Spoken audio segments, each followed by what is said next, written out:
কৃষ্ণ কোনো দেবতা নয়, কৃষ্ণ হচ্ছে অসুর। সেই অসুর কৃষ্ণকে ধর্মগ্রন্থের মাধ্যমে দেবতা কৃষ্ণ বানিয়ে দেওয়া হলো। আজকের আমরা এই ভিডিওতে প্রমাণ করব যে ভগবান শ্রীকৃষ্ণ আদৌ কোনো অসুরকুলে জন্মগ্রহণ করেননি এবং তিনি কখনো অসুর ছিলেন না। এটা প্রমাণ করার দায়িত্বটা আমার, এবং সেটা বুঝে, হ্যাঁ, যদি আপনারা ব্যাপারটা বুঝতে পারেন তাহলে শেয়ার করার দায়িত্বটা বা অন্য মানুষকে জানিয়ে দেওয়ার দায়িত্বটা কিন্তু তোমাদের থাকলো। ঠিক আছে?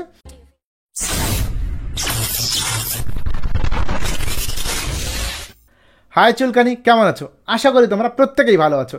আজকের আমরা কথা বলবো এই চুলকানিকে নিয়ে, কারণ এই চুলকানি দিনের পর দিন সমাজ এবং সোশ্যাল মিডিয়াতে বিষ ঢেলে যাচ্ছে। আমরা প্রত্যেকেই জানি বাস্তব ছুরির থেকে মিছুরির দানার ছুরি অনেক বেশি ভয়ঙ্কর হয়ে থাকে, তাই তো? ঠিক তেমনভাবে কাজ করছে এই দীনকৃষ্ণ ঠাকুর। না, এটা এর অরিজিনাল নাম নয়, এটা এর নিজস্ব নেওয়া নাম। কি? এটা এর নিজস্ব নেওয়া নাম, দীনকৃষ্ণ ঠাকুর। ওরূপে আমি ওনাকে বলি চুলকানি। ঠিক আছে? কথা কি ক্লিয়ার না ভেজাল আছে? তো এই চুলকানিকে নিয়েই আজকের খেলা হবে। এই চুলকানির কথা হলো যে আমাদের ভগবান শ্রীকৃষ্ণ হলেন অসুর এবং গোপওয়ালা অসুর, বোঝা গেল? এবং তার কুলটাই পুরো বা বংশটাই অসুর বংশ। কিন্তু আজকের আমরা এই ভিডিওতে প্রমাণ করব যে ভগবান শ্রীকৃষ্ণ আদৌ কোনো অসুরকুলে জন্মগ্রহণ করেননি এবং তিনি কখনো অসুর ছিলেন না। তাহলে চলো সবার প্রথমে দেখে নেওয়া যাক যে এই চুলকানি, না, ইনি আবার প্রফেসর, তবে কোন কলেজের প্রফেসর সেটা কিন্তু এখনো জানা যায়নি। তবে আমার জানার দরকার নেই যে কোন কলেজ বা কোথাকার প্রফেসর ছিলেন। তাহলে চলুন এই প্রফেসর বা এই চুলকানি ঠিক কি বলছে নিজে মুখে সেটা শুনে নেওয়া যাক সবার প্রথমে। কৃষ্ণ কোনো দেবতা নয়, কৃষ্ণ হচ্ছে অসুর। এই যে প্রফেসর বাবু, ওটা অসুর নয়, ওটা হবে অসুর।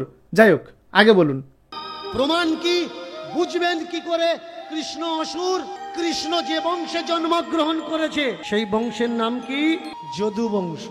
আর এই যদু এর জন্ম কোত্থেকে হয়েছে? দানবদের গুরু শুক্রাচার্যের মেয়ে দেবযানী। দেবযানীর গর্ভে কার জন্ম হয়েছে? যদুর জন্ম হয়েছে। তাহলে বাবা রাক্ষস, মেয়ে রাক্ষস, স্বামীও রাক্ষস। रुको जरा सबर करो। আর সেই যদু বংশে জন্ম নিয়েছে কে? কৃষ্ণ। তাহলে রাক্ষস কুলে জন্ম নিয়ে সে দেবতা হবে না রাক্ষস হবে? সে নিশ্চয়ই দেবতা নয়, রাক্ষস। তো তোমরা প্রত্যেকেই এই চুলকানির যুক্তি বা লজিক শুনে নিয়েছো। যে যুক্তি বা লজিকের উপরে দাঁড়িয়ে বা ভর করে এই চুলকানি প্রমাণ করতে চাইছে ভগবান শ্রীকৃষ্ণ অসুর বা তার কুলটাই পুরো অসুর কুল বা বংশ অসুর বংশ।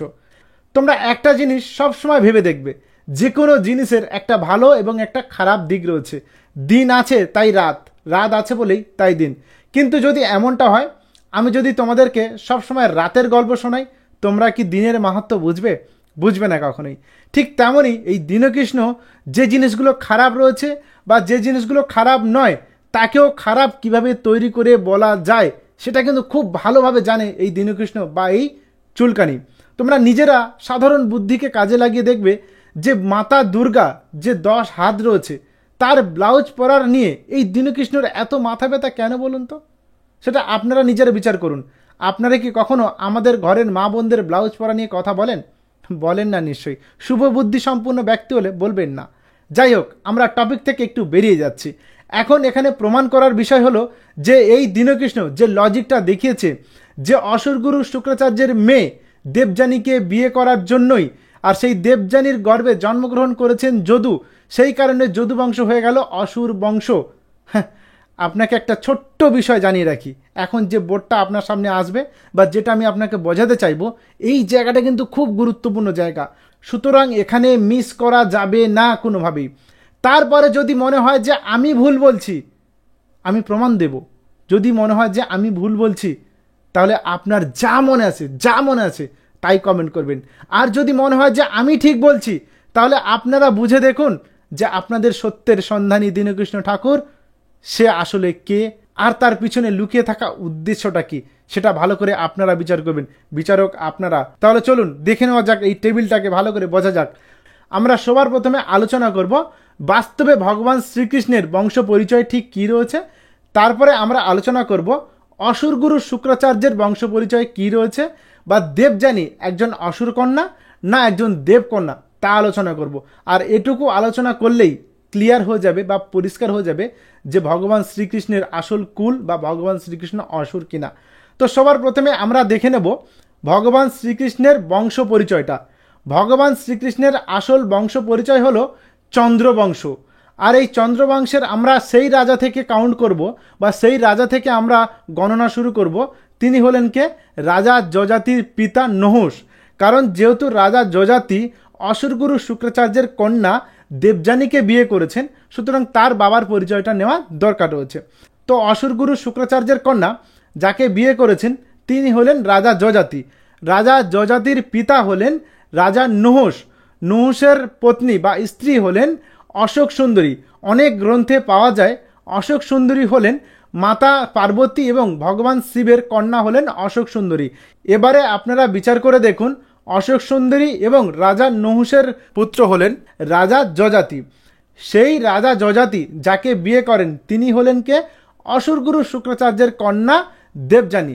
এবারে আমরা অসুরগুরুর সম্বন্ধে একটু জানব। অসুরগুরুকে? অসুরগুরুর পিতা হলেন সপ্তঋষি। আমরা যারা সনাতন ধর্মাবলম্বী মানুষ আছি আমরা সপ্তঋষি সম্পর্কে কিন্তু প্রত্যেকেই জানি। সেই সপ্তঋষির মধ্যে এক ঋষি হলেন ভৃগু। সেই ভৃগু ঋষির পুত্র হলেন অসুরগুরু শুক্রাচার্য। এবং অসুরগুরু শুক্রাচার্যের পত্নী বা দেবযানীর মা কে ছিলেন? উনি হলেন ইন্দ্রের কন্যা জয়ন্তী। তাহলে মজার ব্যাপারটা কি হলো? একদিকে ঋষিপুত্র, অন্যদিকে দেবরাজ ইন্দ্রের কন্যা জয়ন্তী, দুজনার মিলনে জন্ম নিলেন কে? দেবযানী। এবারে আপনারা বিচার করে বলুন যে এই দেবযানী অসুর কন্যা হলো না দেবকন্যা হলো। আবারও বলছি, ভালো করে ব্যাপারটা বুঝুন। একদিকে ঋষিপুত্র অসুরগুরু শুক্রাচার্য, অন্যদিকে দেবরাজ ইন্দ্রের কন্যা জয়ন্তী, দুজনার মিলনে জন্ম নিলেন দেবযানী। তিনি দেবকন্যা হলেন না অসুর কন্যা হলেন? আর সেই দেবযানীকে বিয়ে করেন রাজা যজাতি। আর সেই রাজা যজাতি এবং দেবযানীর গর্ভে জন্মগ্রহণ করেন রাজা যদু। আর সেই যদু বংশে জন্মগ্রহণ করেন আমাদের ভগবান শ্রীকৃষ্ণ। এভিডেন্স বা প্রমাণস্বরূপ আপনারা মৎস্য পুরাণের ৩য় এবং ৪র্থ অধ্যায়টা দয়া করে পড়ে নেবেন, তাহলে আমার কথার একটা একটা করে প্রমাণ আপনারা পেয়ে যাবেন। সেই সাথে আপনাদেরকে একটা ছোট্ট প্রশ্ন করার আছে। যদি আপনি একজন শুভবুদ্ধি সম্পন্ন ব্যক্তি হয়ে থাকেন তাহলে অবশ্যই এই প্রশ্নের উত্তরটি যথাযথ দেবেন।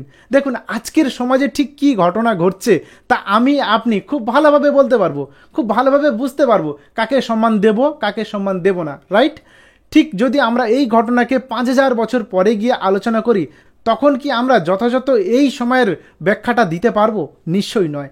তখন হয়তো আমরা এই চুলকানিকে আসল কৃষ্ণ হিসাবেও ভেবে নিতে পারি ৫,০০০ বছর পরে গিয়ে। ঠিক আমি কথাটা কেন বললাম দেখুন, ভগবান শ্রীকৃষ্ণ যখন জন্মগ্রহণ করেছিলেন সেই সময় গঙ্গাপুত্র ভীষ্ম ছিল, সেই সময় কর্ণের মতো যোদ্ধা ছিল, সেই সময় দ্রোণাচার্য ছিল, এমন অনেক মনি ঋষি ছিল, অনেক রাজ পরিবার ছিল। তারা কিন্তু বিনা দ্বিধায় ভগবান শ্রীকৃষ্ণকে ভগবান রূপেই আখ্যা দিয়েছেন বা ভগবান রূপেই মেনেছেন। তাহলে কি তারা প্রত্যেকেই পাগল? তারা অবুঝ? তারা জানতো না? তাহলে কেন তারা বিনা দ্বিধায় ভগবান শ্রীকৃষ্ণকে ভগবান হিসাবে গণ্য করেছেন? আর এই সময় দাঁড়িয়ে, এই কলিযুগে দাঁড়িয়ে এই চুলকানি প্রমাণ করতে চাইছেন যে ভগবান শ্রীকৃষ্ণ একজন গঁপাওয়ালা অসুর। ভাই, আমার জানা নেই যে কোন সস্তা নেশা করলে এরকম কথা বলা যায়, বা সস্তা নেশা যারা করে তারাও এমন কথা বলে কিনা আমার তা জানা নেই। দেখুন, পার্সোনালি এই দীনকৃষ্ণ বাবুর সাথে আমার কোনো শত্রুতা নেই, পার্সোনালি এনার সাথে আমার কোনো মিত্রতা নেই। এনার সাথে আমার শত্রুতা একটাই, এনার কথাগুলোতে। এনার কথাগুলোকে নিয়েই আমার সমস্যা, বা এনার কথাগুলোই মনে হয় যে মানুষের ঠিক এখানে লাগে, যা ভিত্তিহীন, মূল্যহীন আর যুক্তিহীন। এরপরেও যদি তোমরা মনে করো যে না, দীনকৃষ্ণ বাবুর আরও কথায় কথায় ভুল আছে বা কথায় কথায় ফল্ট আছে, সেগুলো আমি তুলে ধরি, অবশ্যই তুলে ধরবো। তোমরা কমেন্ট করো, আরও ভালো লাগবে। তো সেই জায়গাগুলোকে আমি তুলে ধরবো, আইডেন্টিফাই করব। যদি মনে হয় যে না আমি ঠিক বলছি তাহলে তোমরা তোমাদের মন্তব্যটা কমেন্টে জানিও।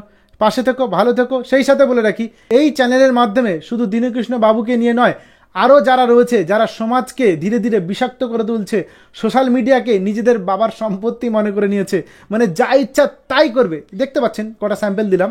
তো এদেরকে নিয়েও খেলা হবে। সাথে থাকবেন, ভালোবাসা দেবেন। যদি আমি আপনার মনের কথা বলে থাকি তাহলে দেখা হচ্ছে পরবর্তী ভিডিওতে।